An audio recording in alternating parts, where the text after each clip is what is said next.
Power outage hits. Fridge hums, light stays on, furnace keeps running. That's the dream. But to make it a reality, you'll need the right size generator. Not too small, not too big. Let's figure out the sweet spot for your home. Step 1. Know your power needs. Generators are measured in kilowatts. The size you need depends on what you want running during an outage. A fridge is about 600 to 800 watts. A furnace can be 5,000 to 25,000 watts. Lights, sump pump, and other essentials can add up fast. Step 2.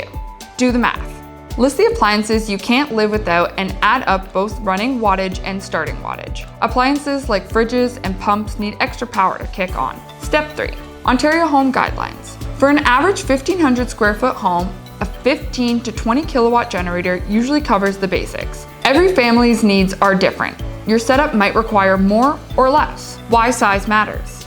Too small. You risk losing heat, water, or fridge power when you need it most. Too big. You'll waste fuel and money. Finding the balance is key. Call in the pros. Choosing the right generator doesn't have to be guesswork. Affordable Comforts experts can calculate your exact needs and recommend a generator that keeps your home safe, comfortable, and powered without overspending. Contact Affordable Comfort today to find your perfect generator match. Home comfort made easy.